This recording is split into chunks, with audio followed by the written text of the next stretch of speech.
début. Alors oui, première chose donc on va aborder, c'est la notion de changement. Pourquoi parler du changement? Je dirais que le sujet, j'aborde toujours les sujets, que ce soit management, vente, négociation ou autre, donc avec cette matrice du changement. Pourquoi? Parce qu'il faut que vous intégriez qu'il y a un effort à faire si vous voulez améliorer quoi que ce soit dans la gestion de votre temps. Et je dirais que la gestion du temps est le sujet le plus difficile. Donc, qu'est-ce qu'on va trouver? On va trouver effectivement que changer, c'est la modification d'un état et qu'on va devoir traverser des phases. Et la première phase au début, c'est le refuser de voir et de prendre en compte le changement. En d'autres termes, le dernier client que j'ai accompagné m'a dit au départ, c'est impossible, j'ai tout essayé, j'ai fait 7 formations à la gestion du temps, j'y arrive pas, je travaille 70 heures par semaine. Vous voyez? Donc, on a une forme d'abandon, et ce qui fait que si moi j'arrive en lui disant, allez, je suis votre coach, ou je suis la personne qui va vous accompagner, ou votre consultant, je claque dans les doigts, ça change, bien sûr que ça ne marche pas. Pourquoi ça ne marche pas? Parce que l'effort, il est porté par vous et certainement pas porté par moi. Donc, il faut que vous intégriez que vous allez devoir traverser une phase de refus. Et cette phase de refus, si vous ne vous remettez pas en cause, vous pourrez être formé 15 000 fois, ça ne changera strictement rien, d'accord, à votre gestion du temps. Donc maintenant, comment se dire j'en ai marre? Eh bien, mon client, lui, le point de départ, on va dire son déclic, c'est le fait de travailler 70 heures par semaine à 62 ans. Là, il me dit franchement, je suis fatigué, à un moment, ça m'épuise, il faut absolument que je trouve une solution pour ça. Donc, à partir du moment où vous aurez décidé que ça suffit de vivre ce que vous vivez aujourd'hui, on aura un point de départ pour traverser ce refus. S'il n'y a pas cette décision-là, si c'est encore entre guillemets confortable pour vous, ça ne bougera pas. Deuxième chose, il va y avoir une phase de résistance. Bien sûr que les outils, vous les connaissez. Je crois que la gestion du temps, quand on parle des outils de gestion du temps, je n'ai pas une personne qui ne les connaît pas. Donc, ce n'est pas une problématique de connaissance d'outils, c'est une problématique de volonté pour utiliser correctement les outils pour arriver au résultat. Donc, soit les outils ont été utilisés mais n'ont pas produit de résultat, auquel cas il faut voir la pratique, soit cas numéro 2, d'accord, vous ne les avez carrément pas utilisés. En tout cas, ce qui est intéressant, c'est que les outils que vous avez tous connus sont des outils qui fonctionnent. Donc ça, on les reverra juste après. Donc maintenant, on a ce déclic. Ce déclic, c'est important, c'est comme je le disais tout à l'heure, le moment où vous en aurez strictement, je veux dire, plus envie du tout de vivre ces sujets que vous vivez aujourd'hui. Et du coup, qu'est-ce qui va se passer? On pourra là maintenant explorer et travailler sur les outils. C'est ce qu'on va faire ce matin en 30 minutes. Alors, voilà. Donc, gestion du temps. Ce qui est intéressant quand on parle de gestion du temps, c'est qu'on s'intéresse, vous voyez, à trois éléments clés. L'organisation personnelle. Donc ça, on va le voir tout à l'heure avec un premier point. Ensuite, la priorisation, qu'on va voir aussi tout à l'heure. Je vais vous donner quelques outils. Et on finira aussi par la planification. Donc, vous voyez que ces éléments-là, généralement, vous les connaissez. Je ne passe pas de temps naturellement sur les sujets que vous connaissez. Alors, ce qui m'intéresse là, c'est que ça ne suit pas. Ça y est, je l'ai. Bien. Alors, première étape pour faire en sorte de mettre de l'ordre et de gérer ses priorités correctement. La première étape, c'est supprimer. Alors, ça paraît bizarre, on pourrait se dire, mais pourquoi supprimer? Parce que vous n'avez pas forcément fait l'analyse des choses qui n'ont pas de valeur ajoutée. Et la première des choses, c'est de scanner tout ce que vous faites. Donc, généralement, ce qu'on fait avec les clients, c'est qu'on prend leur agenda, on prend toutes les tâches, on va lister toutes les tâches et on va regarder vraiment, est-ce que cette chose a une valeur ajoutée? Donc, valeur ajoutée, alors on est d'accord qu'on ne parle pas de délégation là, on parle de supprimer. Donc, on regarde, est-ce que la fonction, l'action, elle a une vraie valeur pour la personne? Est-ce qu'elle a une vraie valeur pour l'entreprise? Est-ce qu'elle a une vraie valeur pour quelqu'un d'autre dans l'entreprise? S'il y a une valeur, on ne pourra pas la supprimer. Si ça n'a pas de valeur, il y a un moment, il faut que vous soyez, vous voyez, ferme par rapport à ça et que vous vous disiez, terminé, j'arrête de faire des choses qui n'ont aucune valeur ajoutée. Ça sera votre étape 1. Alors, petit problème de passage de slide, mais qui devrait se résoudre, puisque nous avons réussi à le faire jusqu'à maintenant. Bien. La deuxième étape, c'est déléguer. Donc là, on va s'intéresser un peu plus au sujet de la délégation. Et pour ce faire, je vous ai préparé un petit tableau qui va être intéressant. Déléguer veut dire, bien sûr, que la tâche doit être faite par quelqu'un, mais que la personne qui doit faire cette tâche, bien sûr, ce n'est pas vous. Quand vous connaissez, alors je ne sais pas si tout le monde le connaît, c'est le tableau qu'on appelle un RACI. Ce tableau, normalement, sert à définir le qui fait quoi dans un projet.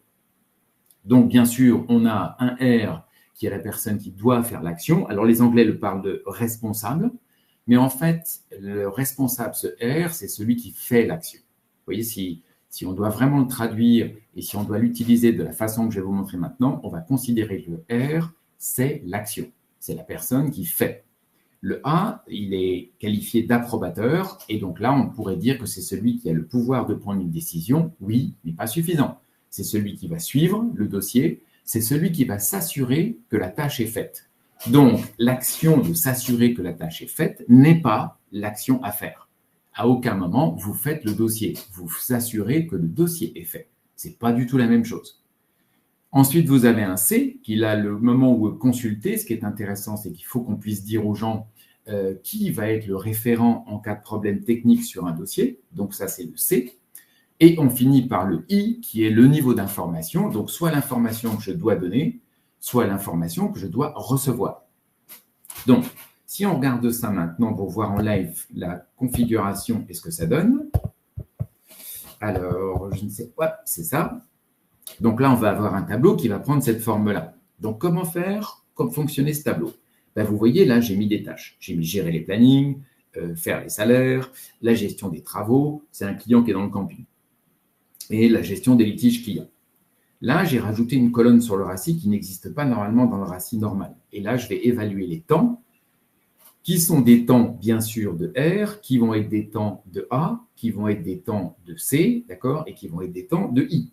En d'autres termes, quand je suis informé, le temps que je lise les documents, j'y passe un certain temps. Quand je fais de la supervision d'un collaborateur pour m'assurer qu'il fasse ce travail, c'est du temps de A. Quand je fais une action précise, c'est du temps de R. Vous voyez, quand je conseille quelqu'un, c'est du temps de C. Donc, si vous prenez par exemple la gestion des plannings, on voit que c'est le directeur administratif qui va s'assurer que le planning est fait. Donc, à aucun moment, je vais voir le directeur administratif en train de faire un planning, sauf bien sûr si sa collaboratrice est malade, s'il manque une personne, vous voyez, si on a un trou dans la raquette. Ensuite, on a un directeur technique, comme c'est un planning, il va être concerné, donc il faut qu'il soit informé. Ce qui est intéressant, vous verrez souvent que quand il y a des équipes qui ne travaillent pas ensemble, on parle de silos, vous verrez que les I ne sont absolument pas placés et que personne ne sait qui doit être informé. D'où les trous dans la raquette que vous avez et les pertes de temps que ça génère pour tous. Ensuite, vous avez une assistante de direction qui, elle, va faire le planning. Donc, on est d'accord que ce n'est pas le directeur administratif, c'est elle qui le fait. Et ensuite, vous avez tous les autres postes, vous voyez, qui vont être informés de ce planning, puisque ça les concerne tous. Par exemple, si j'avais le technicien qui n'avait pas besoin de connaître les plannings, il n'aurait pas de I. Je ne vais pas mettre un I pour le plaisir de mettre un I. Je m'assure qu'il a vraiment besoin d'une information. Vous voyez? Donc, pour les salaires, là, ça va être différent. La personne va avoir, vous voyez, en tant que directeur administratif, à la fois le R, c'est-à-dire qu'elle fait les salaires. Là, le souci que l'on a et qui fait que ce n'est pas délégable, c'est la confidentialité. Et en même temps, il doit s'assurer, donc là, c'est sa propre autonomie, il va donc s'assurer que lui-même fait la tâche. Donc, il est garant quelque part, vous voyez, puisqu'il est autonome sur son poste. Les autres, bien sûr, étant informés, puisqu'ils reçoivent une fiche de paye. Et la gestion des travaux, si on prend la dernière, on va considérer que le directeur administratif, vous voyez, il conseille. Pourquoi il conseille? Parce qu'il peut avoir des informations du siège pour dire au directeur technique, attention, on a des éléments qui sont à faire. Il aura un regard extérieur. Ça peut être très intéressant pour le directeur technique d'avoir du conseil du directeur administratif.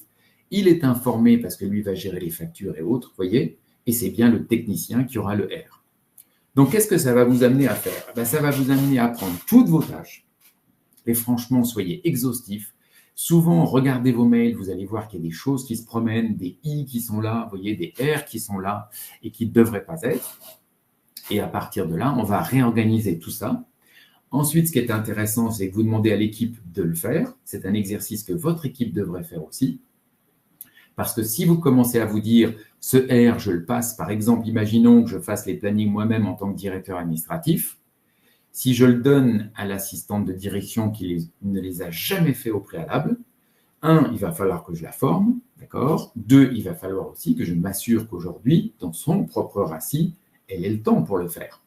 Parce que si je lui donne 2 heures, vous voyez, de planning, et encore là, j'ai mis 2 heures, vous voyez, par rapport à ça en tant que A, Mais si j'ai le R, admettons, ça va faire 4 ou 5 heures, il faut absolument qu'elle puisse absorber, vous voyez, 3 heures de tâches qu'elle ne fait pas aujourd'hui. Donc, si son racine n'a pas été corrigé au départ, on se retrouve avec un sujet où j'ai beau lui dire que je vais lui déléguer, elle n'aura jamais le temps de le faire. Ou alors, je vais la mettre elle-même dans le rouge, ce qui n'a aucun sens. Bien.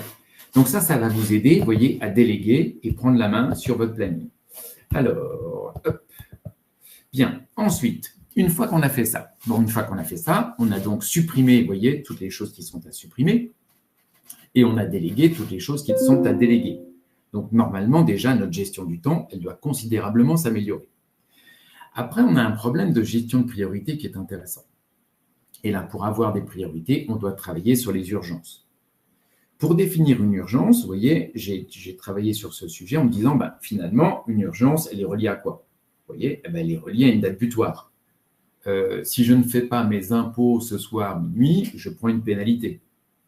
Donc, il faut que je regarde les éléments de deadline, enfin date butoir. Si je n'ai pas ces dates butoirs, j'ai automatiquement quelque chose qui va me manquer puisque je ne sais pas. C'est finalement des fois des tâches qui n'ont pas beaucoup d'importance, mais qui ont des vrais deadlines et qui nous créent des problèmes.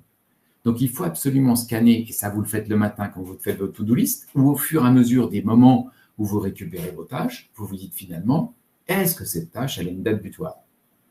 Et si bien sûr elle a une date butoir, je la scanne et je me dis où est-ce que je la place dans mon agenda. Bien. Une fois qu'on a fait ça, on peut tomber sur le cas où on va avoir 2 urgences en même temps. Donc là, si on veut trier 2 urgences en même temps, ce qu'il nous faut, c'est la notion d'importance que nous allons avoir tout de suite. Vous voyez, si mon slide se déroule, voilà. Évaluer l'importance. Donc maintenant, on a parlé tout à l'heure d'une date butoir. On sait qu'une date butoir se définit, puisqu'elle définit ce qu'on appelle une urgence, elle se définit comme quelque chose qui va avoir une conséquence si ça n'est pas fait.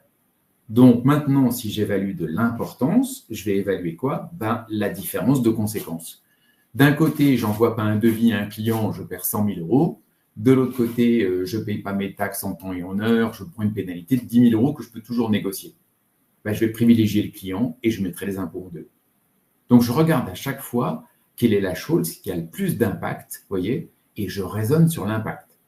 Donc, imaginez maintenant la présence d'esprit qu'il faut avoir pour scanner quasiment en temps réel l'ensemble des tâches que vous recevez. Sachant que normalement, si on a fait le RACI correctement, on a beaucoup moins d'informations inutiles. On a pu laisser, puisqu'on n'est plus référent, vous voyez, sur les sujets, on n'a que des A, d'accord, et on n'a que nos propres R. À partir de là, notre gestion du temps s'améliore. Donc, du coup, il n'y a plus qu'à raisonner ensuite les éléments de priorité pour faire fonctionner ce sujet. Alors, qu'est-ce qu'il nous reste à voir sur cet élément? Je vous ai mis un petit exercice qui va illustrer ça et qui va vous montrer un peu les erreurs que l'on peut faire sur ce sujet. Alors, bien. Donc là, il n'est pas grand, je vais essayer de l'agrandir un petit peu plus. On a donc une liste de tâches qui sont 10 tâches. On sait qu'on est le 12 aujourd'hui, vous voyez, et on a des tâches qui doivent être faites au 13, vous voyez, des tâches, etc. Donc, on a une espèce de to-do list et on doit définir un ordre de priorité. Si on suit le process que je viens de vous donner, la première des choses qu'on va regarder, on ne va pas commencer par faire la liste. On devrait regarder ce qu'on peut supprimer de la liste. Donc, si on se dit, par exemple, un rapport, la deuxième tâche, pour la réunion du 15, 8 pages, 10 exemplaires, on sait que le rapport n'est jamais lu, le prédécesseur le faisait, je supprime. Pas de valeur ajoutée, on enlève. Bien sûr, s'il y a quelques personnes qui l'attendaient et qui sont, comment dire, en lien avec ce sujet, on préviendra ces personnes qu'à partir de maintenant, on ne s'en occupe plus. On ne s'en occupe plus, non pas pour ne pas faire la tâche, mais parce qu'elle n'a aucune valeur ajoutée. Ensuite, on a réservé le billet d'avion pour Monaco, mercredi en 15. La service réservation existe, mais ils font souvent des erreurs. Pour l'instant, je ne m'en occupe pas. Ça, c'est plus délégation. Les statistiques des impayés, on n'est pas jugé là-dessus, vous voyez, la tâche 4, mais on aime bien suivre cela. Ça, c'est le problème du violon d'Ingres. Aujourd'hui, plus de violon d'Ingres. On supprime. Envoyer les convocations aux 10 personnes, ça, on est obligé de le faire. Envoyer les échantillons, d'accord, ça sera de la délégation. Le devis, d'accord, il est à faire. Le planning des vacances, il est à faire. Reporter le rendez-vous, je dois le faire, vous voyez, et demander la documentation au fournisseur. Bien sûr, ça, j'enlève. Donc, du coup, il me reste, vous voyez, j'enlève la 4. J'enlève la 2, j'ai déjà 2 tâches que je ne vais pas faire qui me prennent normalement un certain temps. Ensuite, bien sûr, il y a la délégation. Donc là, je reprends ma liste et je balaye. Et je me dis finalement, réserver le billet d'avion, le service réservation aujourd'hui, ils devraient le faire. Ils font des erreurs, j'ai peur de ça. Même si j'ai peur de ça, ce n'est pas ma tâche. Donc, il faut que je me suive. Vaut mieux que je me mette en A sur cette tâche, mais certainement pas en R. Donc, vous voyez, il y a un moment, il faut se poser les bonnes questions. Si jamais je commence à faire et à prendre le R, c'est-à-dire la réalisation de la tâche, et faire en sorte que ce service, d'accord, continue à dysfonctionner, ça ne sera jamais corrigé. Donc, il faut qu'il y ait un moment, vous voyez, on puisse utiliser les bons process pour faire les choses. Et quand je fais ça avec mes clients sur leur propre agenda, je peux vous assurer que quand on parle de refus et de résistance dans le changement, ça râle un peu. Mais c'est important de comprendre que ce sujet-là, vous voyez, on doit faire en sorte de ne plus le faire. C'est la même chose, vous voyez, sur le service comptabilité. Oups, là, on est arrivé un petit peu plus haut. C'est la même chose, vous voyez, sur le 5. Non, ça, c'est bon, on doit le faire. Le service comptabilité, donc ça, on l'a supprimé, pardon. Le billet d'avion, même chose, on enlève. Donc, on a, vous voyez, ces tâches, on scanne et on regarde ce qu'on doit déléguer. Maintenant, si vous regardez ça, on a enlevé 4 tâches. Donc, du coup, maintenant, on évalue les deadlines. Il faut qu'on regarde les deadlines. On a une table au Cocardi, mais c'est pour le lendemain à 13 h. Et on a le rendez-vous de l'expert aujourd'hui, 14 h. Or, si on est déjà 9 h le matin, on a plutôt intérêt, vous voyez, à le traiter tout de suite. Et celui-ci, de par le degré d'urgence, devient la priorité numéro 1. Alors que souvent, ce que je vais voir, c'est que les gens vont me dire, on va mettre en 1 le devis à la société Dupont. Oui, c'est très important, mais ça voudrait dire qu'on ne scanne pas les deadlines. Et ne scannant pas les deadlines, on fera automatiquement des erreurs dans la gestion des priorités. Bien, de toute façon, le petit exercice, je vous l'ai laissé dans les slides. Vous pourrez le regarder, vous voyez, par rapport à ça. Au regard de ce que je vous ai fait, vous pourrez le refaire et vous amuser avec. Alors, ce que je voulais vous montrer après, autre sujet intéressant, les MUDA. Donc là, on va maintenant sur un autre point qui touche à la gestion du temps. C'est l'analyse de ce qu'on appelle les activités improductives. L'histoire des MUDA, ça vient du Japon. On est sur le Kaizen. Le Kaizen, c'est ce que vous avez peut-être entendu, qu'on parle maintenant de Lean Manufacturing. Donc, c'est le process d'analyse de on va dire, la cartographie des non-valeurs ajoutées d'une activité. Et ils ont défini un MUDA qui se définit par un gaspillage, et il y en a 8. Donc, du coup, ce qui est intéressant, si je veux maintenant optimiser votre activité, et là, on va rentrer dans les éléments d'efficacité, on va regarder tous les points qui dysfonctionnent, qui sont maintenant dans les choses que vous faites. Donc, vous avez vu qu'avant, on a enlevé ce qu'on devait supprimer, on a fait en sorte de déléguer ce qu'on devait déléguer. Maintenant, il nous reste, d'accord, des tâches à faire. Et là, on va s'intéresser aux MUDA qui se trouvent dans vos tâches. Donc, qu'est-ce qu'on peut avoir comme MUDA? Le premier, c'est la surproduction. Bien sûr, on est sur du manufacturing. Donc là, on va parler d'un batch trop grand. Le batch trop grand, c'est vraiment la production. On fait plus que ce qui est prévu. Sauf que la surproduction, on peut l'avoir chez quelqu'un qui va relire 4 fois, vous voyez, les documents, ou qui va rajouter des choses dans un document qu'il ne devrait pas. Il doit faire un devis client, il rajoute une plaquette, il rajoute des choses que le client ne lui a pas demandé. On pourrait considérer que le niveau de qualité qu'il produit n'est pas le niveau de qualité attendu. Donc, si le niveau de qualité, vous voyez, produit n'est pas le niveau de qualité attendu, on considère que c'est la surproduction. Là, quand vous regardez ça, vous allez voir une sacrée économie de temps. Deuxième zone, là, c'est les temps d'attente. Alors, les temps d'attente, bien sûr, vous êtes victime, entre guillemets, de ça, puisque c'est quelqu'un d'autre, un autre service, une autre personne qui est censée vous fournir les éléments et qui ne les fournit pas. Là, naturellement, je n'ai pas le moyen d'agir directement dessus, mais j'ai le moyen d'évaluer la perte de temps que ça génère. Si ça génère une perte de temps, ce qui serait bien, c'est de faire un dossier, escalader le dossier pour que les personnes qui sont censées, vous voyez, travailler sur ce sujet puissent le corriger. Parce que si personne n'agit dessus, vous serez toujours en train de perdre du temps uniquement parce que les autres services ne vous donnent pas les bons éléments. Ensuite, c'est intéressant de regarder vos mouvements et de vous dire, est-ce que mon ergonomie est correcte? Est-ce que je bouge trop? Est-ce que je dois faire beaucoup de mouvements pour traiter un dossier? Vous voyez? Dans ce cas-là, on va s'intéresser à l'organisation même de votre bureau. On regarde l'organisation de votre bureau, on fait en sorte, vous voyez, que ça soit bien organisé, que vous ayez tout à portée de main. Du coup, portée de main égale vitesse. Autre point après, les temps de transport, qu'on peut plus savoir, par exemple, aussi, là on parle du manufacturing, mais chez les commerciaux. notamment sur l'organisation de leurs rendez-vous. Un rendez-vous dans une ville A, un rendez-vous dans une ville B l'après-midi avec 100 km de distance. Pourquoi il n'a pas fait tous ses rendez-vous sur la zone A? Donc, ce qui est intéressant, c'est de se dire, est-ce que je perds du temps dans le transport? J'ai deux usines, est-ce que du coup, je me promène un peu trop entre les deux? Vous voyez? Donc, il faut que je raisonne en disant, est-ce que je perds du temps là-dessus? Après, il y a le surtraitement. Là, c'est les process eux-mêmes. Et dans les process eux-mêmes, la façon de travailler, donc imaginez jusqu'où on va quand on analyse ça, on regarde le process et on trouve dans les process des choses qui ne devraient pas être. Donc, il a rajouté des étapes qui n'ont aucune valeur ajoutée. Donc, si les étapes rajoutées n'ont aucune valeur ajoutée, on nettoie le process. Vous voyez? Ensuite, stock, on peut l'avoir, mais bon, c'est plus pour des personnes, vous voyez, c'est intéressant pour une usine. Moi, à mon niveau, je pourrais regarder, est-ce que j'ai bien toutes les fournitures dont j'ai besoin ou est-ce qu'à chaque fois, je perds du temps parce qu'il va falloir que je me lève ou que j'ai acheté des choses? Vous voyez? Si c'était à portée de main, ça me ferait gagner du temps. Donc, je pourrais organiser, entre guillemets, une mini-gestion des stocks. Ensuite, bien sûr, il analyse des défauts. Ça, vous le faites habituellement, donc je le passe. Dernier point intéressant, c'est le talent inutilisé. Est-ce qu'aujourd'hui, je fais vraiment, vous voyez, ce que je devrais faire? Quand on reprend le RACI de tout à l'heure, il y a un moment, on peut se dire, j'aimerais bien déléguer les A. Bien sûr, les A, c'est la supervision, c'est la responsabilité managériale. Mais qu'en est-il d'un collaborateur hyper compétent? Quand j'ai un collaborateur hyper compétent, je peux lui déléguer le A. Auquel cas, je me mets en C, puisque je serai toujours, entre guillemets, là pour le conseiller quand il a besoin que je le conseille, et en I, c'est-à-dire que je structure avec lui un reporting, et si je structure le reporting avec lui, je n'ai pas besoin, d'accord, de faire et de superviser cette tâche. Du coup, si je monte en compétence mes collaborateurs de façon à ce qu'ils arrivent à ce qu'on appelle forte compétence et fort engagement, là, j'utiliserai à fond mes talents. Bien sûr, si ça, ce n'est pas fait, dans mon RACI, je me retrouverai avec trop de A.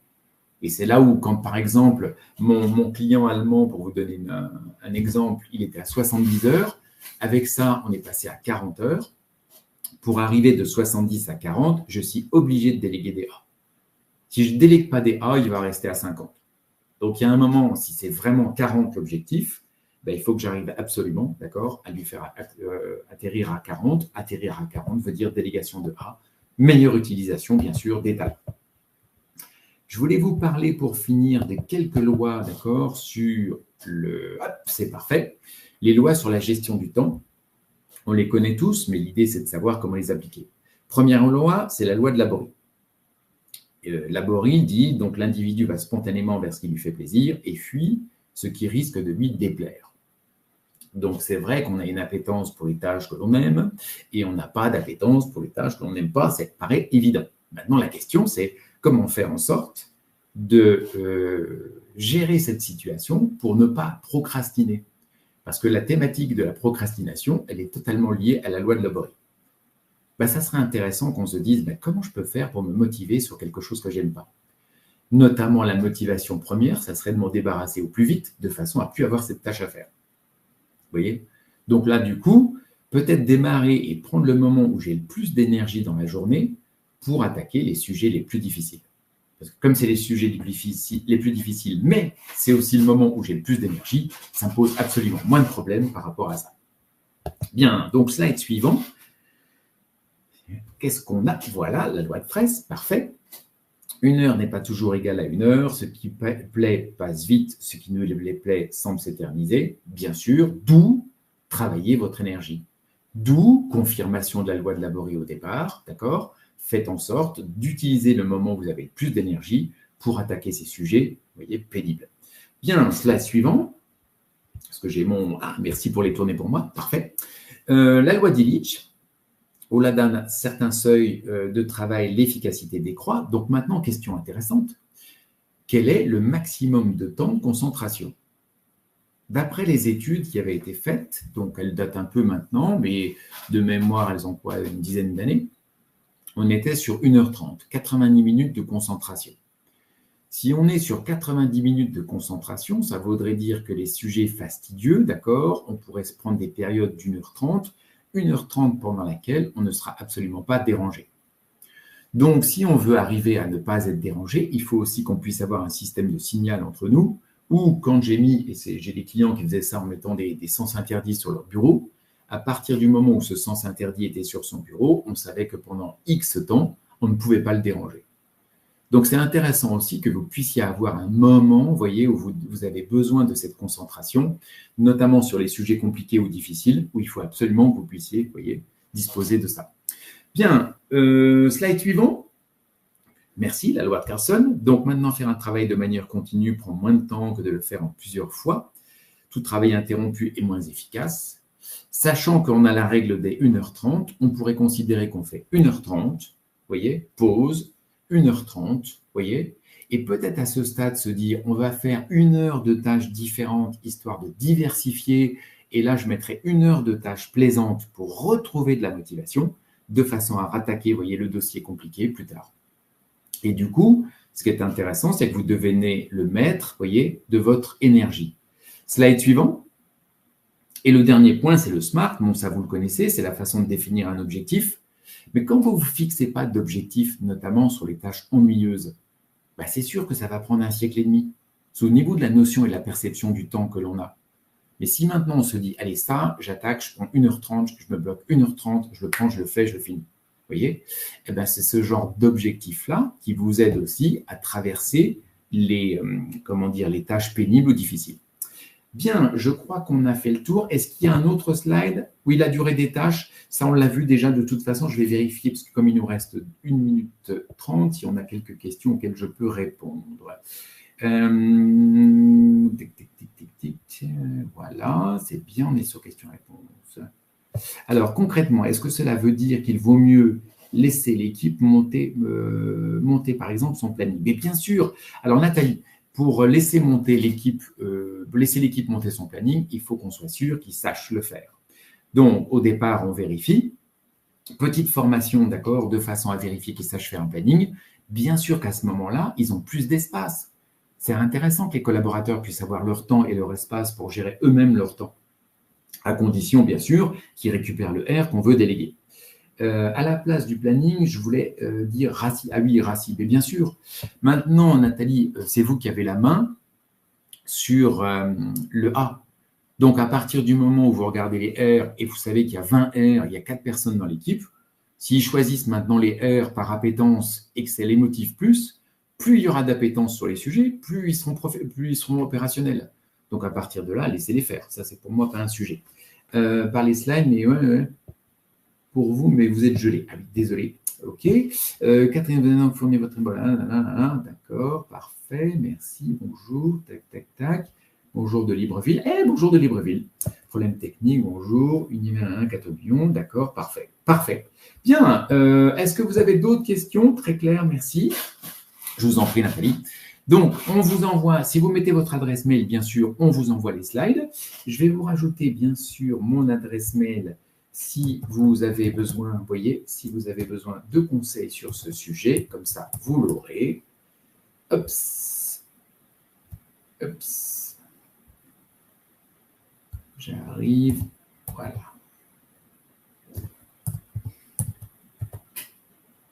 Je vous note ça tout de suite et ça sera... Voilà, tristan@lepractice.fr. Eh bien, écoutez, merci beaucoup. Ravi que vous ayez été présent, d'accord? J'espère que ça vous a donné quelques bonnes idées pour faire en sorte d'optimiser, vous voyez, donc déléguer, équilibrer, etc. Puisqu'en appliquant vraiment, vous voyez, ce processus, moi, mon record aujourd'hui, c'est 70 heures à 40 heures en un mois. Donc, si vous arrivez à battre ça, c'est bien. Je suis preneur d'ailleurs des feedbacks si vous arrivez à le faire. Bien, eh bien, écoutez, bonne fin de journée et puis bonne gestion du temps. À bientôt.